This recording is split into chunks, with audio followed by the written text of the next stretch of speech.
உங்களுடைய இருதயத்துக்குள்ள சில வேண்டுதல் இருக்குது.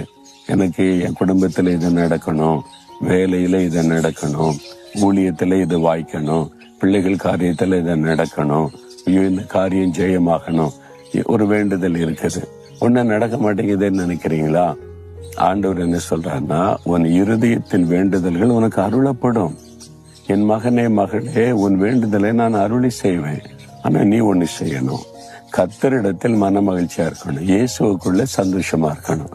அப்பதான் அது நிறைவேறும். நீங்க இதை செய்யாம துக்கத்தோடு இருந்துகிட்டு இயேசு இயேசுன்னா அப்ப ஆண்டவர் கூட இருக்கிறார் ஒரு அர்த்தமே இல்லாம இருக்குது. நீங்க மன மகிழ்ச்சியா இருக்கணுமா? சந்தோஷமா இருக்கும்போது எதை வெளிப்படுத்துறீங்க தெரியுமா? விசுவாசத்தை வெளிப்படுத்துறீங்க. என்னங்க உங்க வீட்டுல இவ்வளவு பிரச்சனை இருக்கு, தேவை இருக்கு, நெருக்கம் இருக்குது, இவ்வளவு சந்தோஷமா இருக்கீங்கன்னா அதெல்லாம் இயேசு கிறிஸ்து பார்த்துக்கிடுவாருங்க.